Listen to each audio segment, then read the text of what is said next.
पत्नी को बोटी बोटी काट कर प्रेशर कुकर में उबाला। रिटायर्ड फौजी ने खौफनाक कत्ल को आखिर कैसे दिया अंजाम।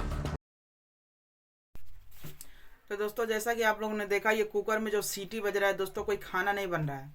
इसके अंदर दोस्तों एक पति की हैवानियत है दोस्तों, कि कैसे कोई पति अपनी पत्नी को कुकर की सीटी में खाने के तरीके जैसे उसको बना रहा है, उबाल रहा है। तो दोस्तों ये सच्ची घटना पर आधारित ब्लॉग है, इसको स्किप करके नहीं देखिएगा दोस्तों। कैसे एक पति कितनी गंदी हरकत तक गिर सकता है, अपनी पत्नी का हत्या करके और अपने ही घर में कुकर की सीटी में दोस्तों उसको कैसे उबाल रहा है। सोचिए कितनी हिम्मत वाला वो आदमी है। तो दोस्तों इसको स्किप करके नहीं देखेगा, समझ में नहीं आएगा दोस्तों। बहुत कहते हैं कि अब इस वीडियो से कुछ सीख तो मिलने वाली नहीं, बस इतनी सीख मिलेगी कि दोस्तों कैसे एक आदमी जो है कितनी हैवानियत तक गिर सकता है। तो दोस्तों हमारा ब्लॉग आपको अच्छा लगे तो लाइक से सब्सक्राइब कमेंट जरूर कीजिएगा। तो दोस्तों एक रिटायर पूर्व जो रहता है, सैनिक रहता है, फौजी, तो वो रिटायरी के बाद दोस्तों घर पर आता था। तो उसके बाद दोस्तों उसकी पत्नी का किसी के साथ दोस्तों उसका अफेयर था, क्योंकि यहाँ पर उसका पति रहता नहीं। तो अफेयर कहने का मतलब इसके बाद जो किसी से बात करती थी, इसके वजह से उसका पति जो था, फौजी वैसे गर्म माइंड के होते हैं, तो उसको उस पर शक था। तो शक के तौनात पे दोस्तों वो ऐसा कांड मतलब कदम उठाता है जो एक पति को नहीं उठाना चाहिए। बैठकर सहूलियत से बात हो सकती थी, लेकिन दोस्तों वो करता क्या, अपनी पत्नी को बोटी बोटी काट कर कुकर में सीटी बजाता है, कि इसलिए कि घर में उस पड़ोसी जो रहते हैं उसको बांसना है। तो दोस्तों इस प्रकार दोस्तों कैसे इतने बड़े काम को अंजाम देता है। तो चलिए इस ब्लॉग को आगे बढ़ाते हैं। तो दोस्तों ये सच्ची घटना पर आधारित ब्लॉग है। उत्तर प्रदेश में हैदराबाद जिला पड़ता है। तो वहीं पर रहने वाला पूर्व सैनिक जो रहता है, जिसका नाम गुरुमूर्ति रहता है। तो दोस्तों ये जो रहता है गुरुमूर्ति रहता है, इसके 2 बच्चे रहते हैं।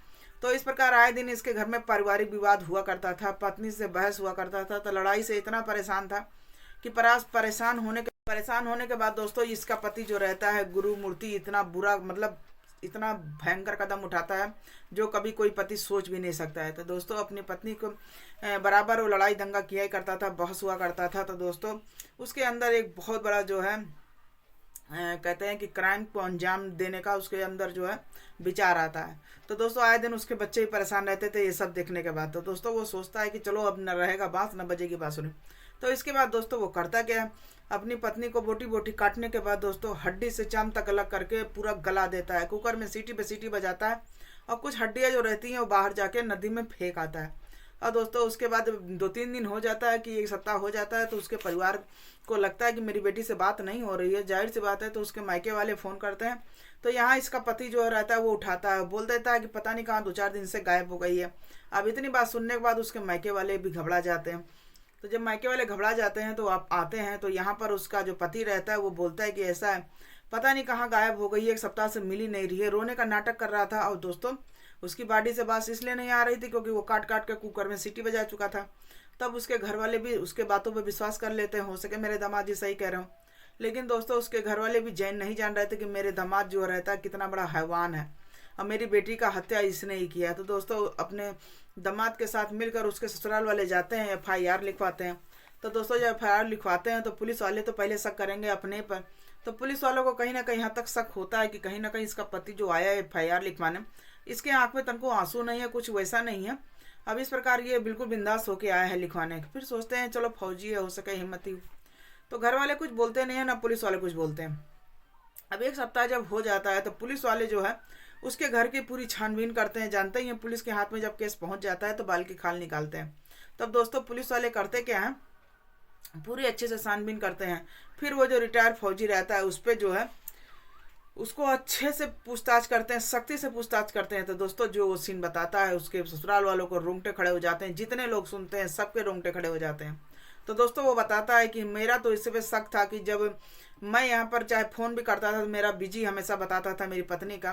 तो इस प्रकार मेरी पत्नी जो रही कहीं ना कहीं वो किसी से उसका संपर्क जरूर था। तो इसके बाद दोस्तों उसका पति कहता था मैं मुझसे बर्दाश्त होता नहीं था, मैं अपने पत्नी से आए दिन बहस करता था, मेरी लड़ाई होती थी, मेरी पत्नी मुझे कुछ समझती नहीं थी।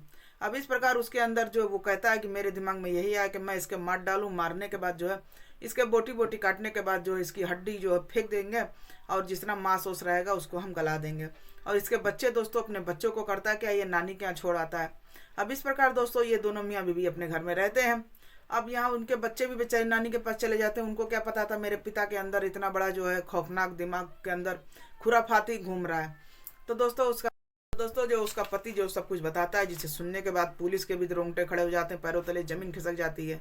तो दोस्तों कैसे कोई पति इतना खतरनाक सोचिए क्राइम को अंजाम देता है। तो दोस्तों एक सोशल मीडिया के जरिए सब बातें जो है हम लोग को भी पता चली है, तो दोस्तों आपके साथ हम शेयर कर रहे हैं। और ये जो पूर्व सैनिक जो फौजी हैं जो देश की रक्षा के लिए अपनी जान लगा देते हैं, तो कैसे दोस्तों अपने घर में अपनी पत्नी की जान ले लेता है और कितनी बुरी तरीके दोस्तों हत्या करता है। हत्या करने के बाद सोचिए कितना बड़ा कलेजा होगा कि अपनी पत्नी का हत्या करने के बाद जो है घर में ही सोचिए कुकर में कहाँ खाना बनता है उसमें अपनी बीवी की हड्डी गला रहा है।